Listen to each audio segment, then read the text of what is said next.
3 years ago, on the 19th of January 2019, the first video to Bradley Penny Aviation was launched. Now, 3 years is quite a long time, and I'm so proud of how far the channel has come since then. The channel now is over 2,000 subscribers, and I'm sure, hopefully you can agree with me anyway, that the content has definitely improved since that first video. Now, let's take the time to look back at 2021, and of course all the wonderful trips that I had. I count myself incredibly lucky to have flown as much as I did, especially due to the pandemic. So this week's video is a little bit different. Let's rewind through 2021 and take a look at my top 5 experiences both on the ground and in the skies as well. Hope you enjoyed the video and welcome to Bradley Penny Aviation.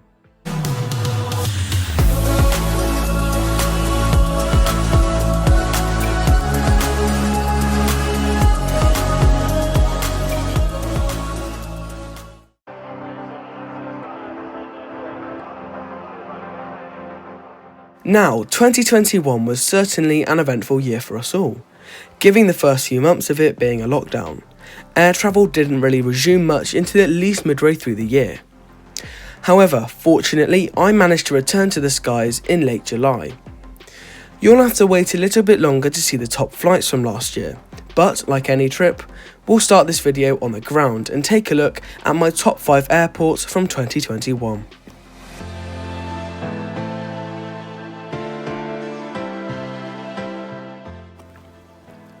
Starting off then with Frankfurt Airport's Terminal 2. It's a striking facility and is huge. It has 6 departure modules, A through to E and Z. The terminal has a brilliant selection of shops and restaurants on offer, which caters of course for the majority of passengers. I was only connecting on my trip today and I found that the services were excellent.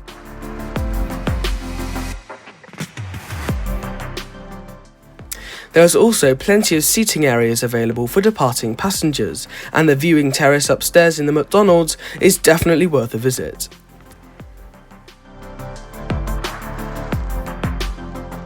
So then, overall, Frankfurt Airport is superb in my opinion.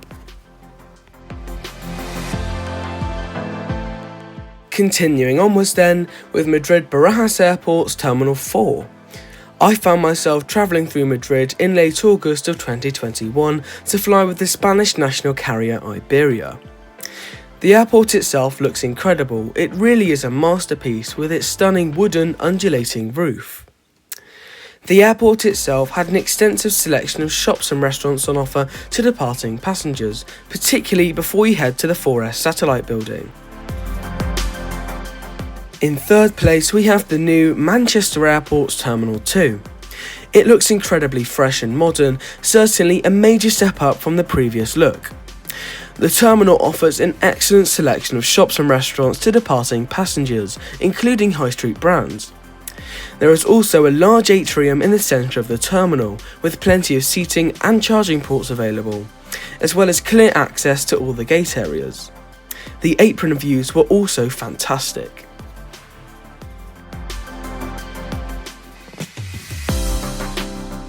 Coming up in second place is London Heathrow Airport's Terminal 5, the home of the national carrier British Airways. Opened in 2008, the terminal was voted the world's best airport terminal in 2019. It's such a large and spacious facility with 3 departure satellites, A, B and C. The terminal has a great selection of shops and restaurants available and large windows which enables for plenty of natural light and great apron views during the day.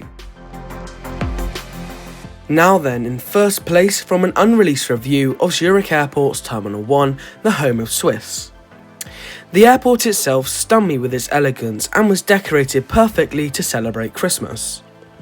The terminal is very spacious and has an extensive selection of shopping outlets and restaurant facilities throughout the terminal. This terminal is absolutely ridiculous in the best way possible. The terminal has 3 excellent observation decks both outside and inside the terminal. Why not consider my channel memberships? All you have to do is visit my channel page and click the join button and you'll be directed to the members page. The options are economy, which is 99 pence, premium, which is £2.99, and business, which is £5.99. You'll gain exclusive loyalty badges and channel emojis, as well as exclusive members content like bloopers and special recognition. Your name, no matter which option, will be in every single one of my videos starring in the outro. This is not required, of course, but it's greatly appreciated. Thanks for your time. Now on to the airlines, starting with the Spanish national carrier Iberia.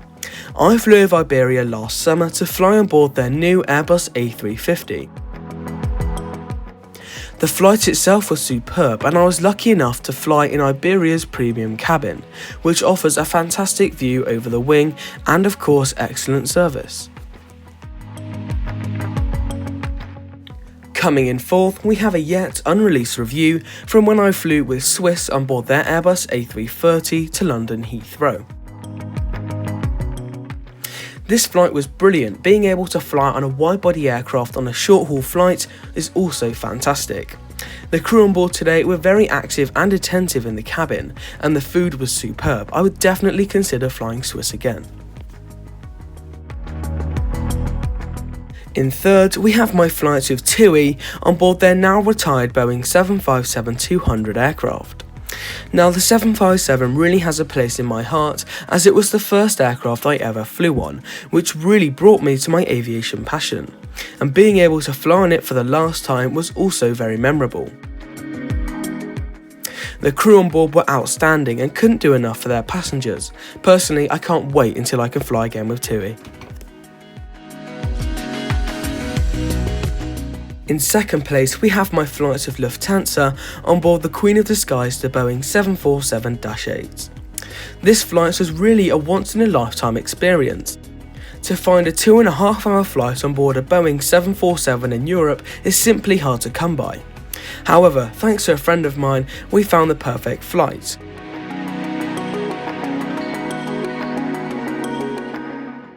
The 747 is such a pleasure to fly on, and Lufthansa themselves are both consistent and exceptional with their service.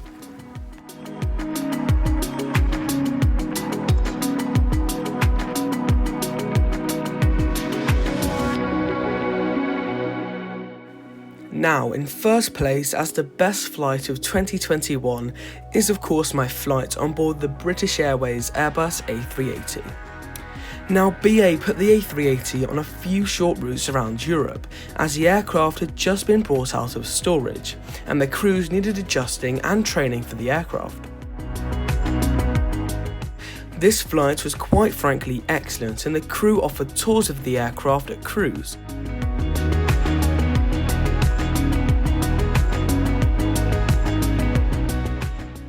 This was the flight of a lifetime, and I can't wait until I can next fly on board the Airbus A380.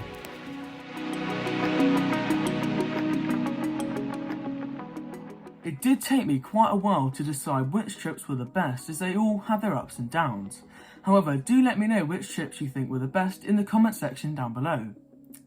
If you did enjoy this video, please be sure to leave a like, comment what you thought of it down below in the comment section, and of course subscribe to the channel for future content just like this. That's all from me today. Take care of yourself and stay safe.